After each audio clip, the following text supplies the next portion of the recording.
नमस्कार, आप देख रहे हैं यूनिक वॉइस न्यूज। मैं हूं सुरिंदर शर्मा। कठुआ एनकाउंटर को लेकर एक और बड़ी जानकारी वो ये है कि कठुआ में आज भी इस वक्त भी जो है वो एनकाउंटर फिलहाल चल रहा है। सर्च ऑपरेशन जो है वो चलाया जा रहा है और इसमें जो दुखद खबर आ रही है वो ये कि आज एक और जवान का जो शव है वो बरामद किया गया है और इस पूरी मुठभेड़ में अब तक हमारे जो 4 सुरक्षा कर्मी शहीद हो गए हैं।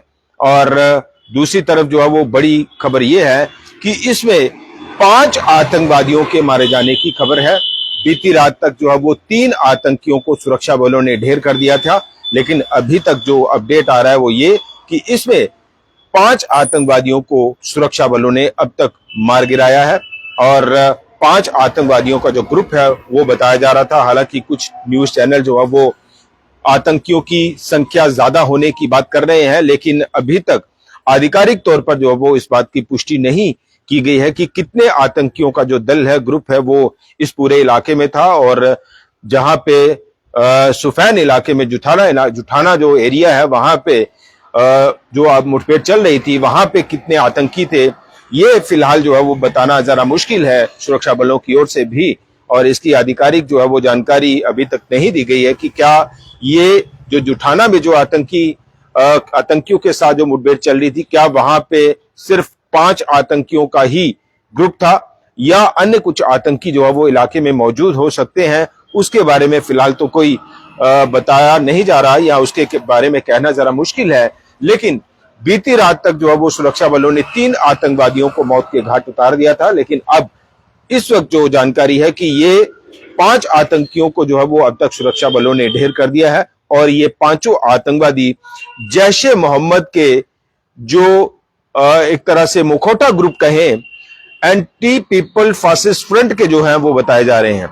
एंटी पीपल फासिस्ट फ्रंट जो है वो जैशे मोहम्मद का एक सिस्टर कंसर्न जैसा जो ग्रुप है वो काम कर रहा है पिछले काफी समय से। और ये भी देखा जाता है कि जब जो बड़े आतंकवादी ग्रुप होते हैं, जिस तरह से लश्कर की बात हो या जैशे मोहम्मद की बात हो, तो ये अपने कुछ ऐसे मुखौटे ग्रुप जो है वो तैयार कर लेते हैं। चूंकि ये सीधे सीधे एजेंसीज और रडार और सरकारों की रडार पर आ जाते हैं, सुरक्षा बलों के रडार पर रहते हैं, तो ये फिर ऐसे ग्रुप्स खड़े कर देते हैं जो डायरेक्ट ये कमांड करते हैं, लेकिन डायरेक्ट जो है वो ये उन एक्टिविटीज में इन्वॉल्व नहीं रहते। जिस तरह से कश्मीर में हम देखते हैं कि एंटी टेररिस्ट जो फ्रंट है वहां पे एंटी फासिस्ट फ्रंट जो है वो काम कर रहा है, टीआरएफ जो है वो वहां पे काम कर रहा है। इसी तरह से जैशे मोहम्मद का एक मुखौटा ग्रुप जो है वो कहा जा रहा है कि एंटी पीपल फासिस्ट फ्रंट जो है वो काम कर रहा है। और ये जो आतंकी है ये उस तंजीम के साथ जुड़े हुए हैं जिनको सुरक्षा बलों ने कठुआ में जुठाना इलाका जो बताया जा रहा है वहां पे अब तक 5 आतंकवादियों को ढेर कर दिया है। हालांकि आज अभी तक का जो अपडेट है वो ये कि इस पूरे इलाके में अतिरिक्त सुरक्षा बलों की तैनाती जो है वो की गई है, एक्स्ट्रा डिप्लॉयमेंट जो है वो की गई है और उस पूरे इलाके को अब खंगाला जा रहा है। क्योंकि कई जगहों पर जो है वो ये आतंकवादी हाइडआउट बनाए होते हैं या कई जगहों पर जो है वो ये आतंकवादी हथियारों का जखीरा जो है वो रख देते हैं। तो उस तरह से कि उन हथियारों को भी बरामद किया जाए और अगर इलाके में अभी कोई आतंकी जो है वो मौजूद है तो उसको भी उसके अंजाम तक पहुंचाया जाए और बड़ी बारीकी के साथ बड़ा ध्यान से जो है वो सर्च ऑपरेशन जो है वो कैरी किए जाते हैं। क्योंकि कई जगहों पर फिर ये आतंकी जो है वो कहीं ग्रेनेड रख देते हैं, कहीं जो है वो ब्लास्ट हो जाते हैं। तो इस तरह की कई ऐसी घटनाएं जो है वो फिर देखने में आती है। तो इसलिए अभी इस पूरे इलाके को जो है वो घेरा गया है, पूरा जो इलाका है वो छाना जा रहा है, वहां पे तलाशी अभियान जो है वो चलाया जा रहा है ताकि अगर कोई और आतंकी वहां पे मौजूद हो तो उसको उसके अंजाम तक पहुंचाया जाए। या फिर कई बार ऐसा भी होता है कि कोई आतंकी जो है वो जख्मी हो गया होता है मुठभेड़ के दौरान, एनकाउंटर के दौरान, तो जब वहां पे जो है वो आप तलाशी अभियान चलाते हैं तो वो सामने से रिटेलिएट करता है, यानी फिर से जो है वो गोलीबारी शुरू हो जाती है। तो इन तमाम चीजों का ध्यान रखते हुए इस वक्त जम्मू कश्मीर पुलिस का जो एसओजी विंग है, इसके अलावा सेना है और सीआरपीएफ है, उसकी तरफ से एक ज्वाइंट सर्च ऑपरेशन इस पूरे इलाके में जो है वो चलाया जा रहा है। इसके अलावा अन्य इलाकों में भी जो सेंसिटिव एरियाज होते हैं, चाहे वो वहां पे बालासुंदरी मंदिर की भी कल कुछ लोग बात कर रहे थे कि शायद आतंकियों की ये कोशिश थी कि उस तरफ जाया जाए, बिलावर की तरफ जो है वो बढ़ने की कोशिश थी आतंकवादियों की। और इसके अलावा जो है वो रेलवे स्टेशन में भी एक्स्ट्रा डिप्लॉयमेंट जो है वो की गई है। और जम्मू के अलग अलग जगहों पर भी, चाहे उधमपुर हो या रियासी की तरफ हो या कठुआ की तरफ हो या कटरा की तरफ हो, तो वहां पे भी इस वक्त जो है वो सुरक्षा की अतिरिक्त जो तैनाती है वो की गई है। और इसके अलावा जो है वो सिक्योरिटी बीफअप की गई है, यानी सुरक्षा जो है वो बढ़ाई गई है। और आने जाने वाले लोगों पर जो है वो नजर रखी जा रही है, चाहे वो एंट्री एग्जिट पॉइंट हो। तो इन चीजों को जो है वो इस वक्त जो है वो कैरी किया जा रहा है। और इसके चलते फिलहाल तो ये कि सुरक्षा बलों ने जैश ए मोहम्मद के मुखौटा आतंकी संगठन एंटी पीपल फासिस्ट फ्रंट के 5 आतंकवादियों को जो है वो मार गिराया है। और इसमें दुखद खबर यह है कि इस पूरे ऑपरेशन में जम्मू कश्मीर पुलिस के एसओजी विंग के जो 4 जवान जो हैं वो शहीद बताए जा रहे हैं।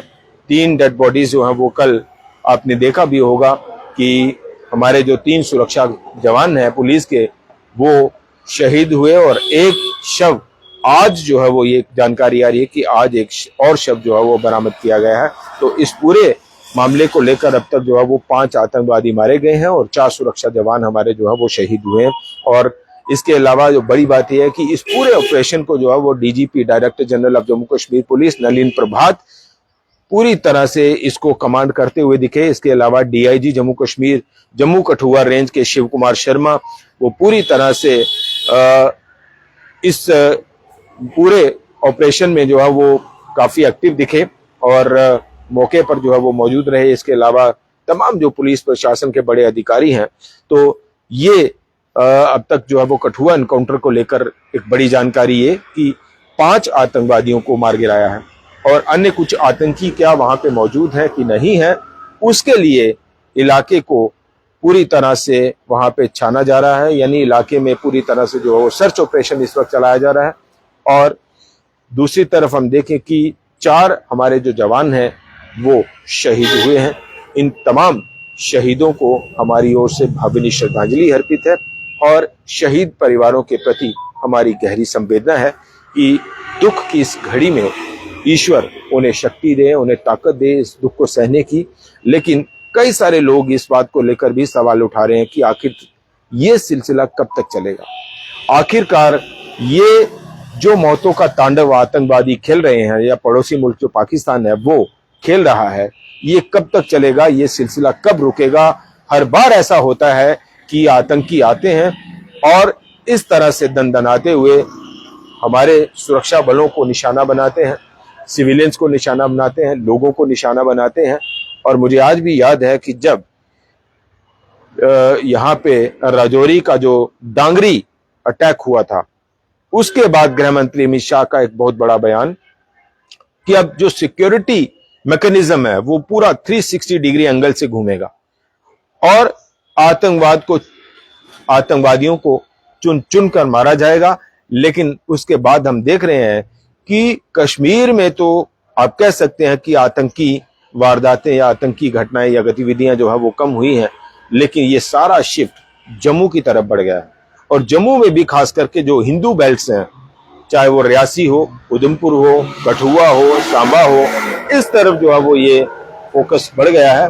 और जम्मू में फिर से जो आतंकवाद का ग्राफ है वो बढ़ने लगा है। और खास तौर पर ऐसे इलाकों में जहां पे आपने 0 टेरर जोन जो है वो घोषित कर दिए थे, डोडा जैसे जो इलाके हैं, पुंछ राजौरी जैसे जो इलाके हैं, ये कभी टेरर फ्री जोन घोषित कर दिए थे, लेकिन अब दोबारा से वहां पे आतंकवाद पनप रहा है। और हमें लगता है कि सुरक्षा बलों को, सरकार को, गृह मंत्रालय को, गृह मंत्री को इस दिशा में नए सिरे से हमें लगता है रिव्यू करना पड़ेगा कि आखिरकार जम्मू में आतंकवाद के ग्राफ का बढ़ने का क्या कारण है और उस कारण को कैसे खत्म किया जाए।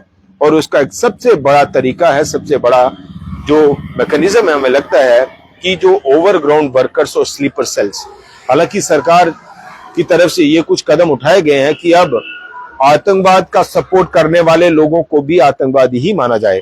ये कानून बन गया है कि जो अब आतंकवादियों की सपोर्ट करेगा, जो आतंकवादियों की मदद करेगा, वो भी अब आतंकवादी होगा और उसी कानून के तहत उससे भी डील किया जाएगा। हमें लगता है इसको भी बड़ा ठोस तरीके से, मजबूती से इस कानून को लागू करने की जरूरत है। और इसके साथ साथ ही ओवरग्राउंड वर्कर्स और स्लीपर सेल्स और आतंकी तंजीमों के बीच की जो नेटवर्किंग है उसको जब तक नहीं तोड़ा जाएगा तब तक आतंकवाद को खत्म करना बड़ा मुश्किल है। और एक और बात, बड़ी महत्वपूर्ण बात, इंपॉर्टेंट बात, ये मुझे आज भी याद है कि DGP director general of police MM Khajuria साहब, उनके साथ हमें काफी बार जो वो इंटरव्यू करने का और बातचीत करने का ऑफ द रिकॉर्ड भी मौका मिला। और उनका एक बड़ा ठोस मानना था कि जब तक इस लड़ाई में हम आम लोगों को, जनता को शामिल नहीं करेंगे और लोगों को यह एहसास नहीं दिलाया जाएगा कि आतंकवाद की लड़ाई आम जनमानस की लड़ाई है, आम लोगों की लड़ाई है, और आम लोगों की भूमिका को तय नहीं किया जाएगा, तब तक आतंकवाद की कमर तोड़ना मुश्किल है। और हमें लगता है कि इस डायरेक्शन में भी, इस दिशा में भी सरकारों को, एजेंसीज को जो है वो सोचना पड़ेगा कि ये लड़ाई सिर्फ सुरक्षा बलों और आतंकियों के बीच नहीं है, ये लड़ाई सिर्फ सरकारों और आतंकियों के बीच नहीं है। आतंकवाद को खत्म करने की जिम्मेदारी सिर्फ सुरक्षा बलों, सरकारों की नहीं है, ये हमारी और आपकी भी लड़ाई है, ये हमारी और आपकी भी जिम्मेदारी है। इस लड़ाई में हमें अपनी भूमिका को तय करना पड़ेगा कि आतंकवाद को खत्म करने के लिए, आतंकवाद की कमर तोड़ने के लिए और आतंकवाद के ताबूत में अंतिम कील ठोकने के लिए हमें और आपको क्या रोल निभाना है, वो भी हमें सुनिश्चित करना पड़ेगा, तय करना पड़ेगा। तब जाकर हम जम्मू कश्मीर में आतंकवाद के खात्मे की कल्पना कर सकते हैं। तो एक बड़ी खबर कठुआ एनकाउंटर को लेकर 5 आतंकवादियों के मारे जाने की खबर है और 4 हमारे जो सुरक्षा कर्मी हैं वो इसमें शहीद हुए हैं। इन तमाम सुरक्षा कर्मियों को हमारी ओर से भावभीनी श्रद्धांजलि अर्पित। फिलहाल इतना ही। देखते रहिए तमाम बड़ी खबरों के लिए यूनिक वॉइस न्यूज। नमस्कार।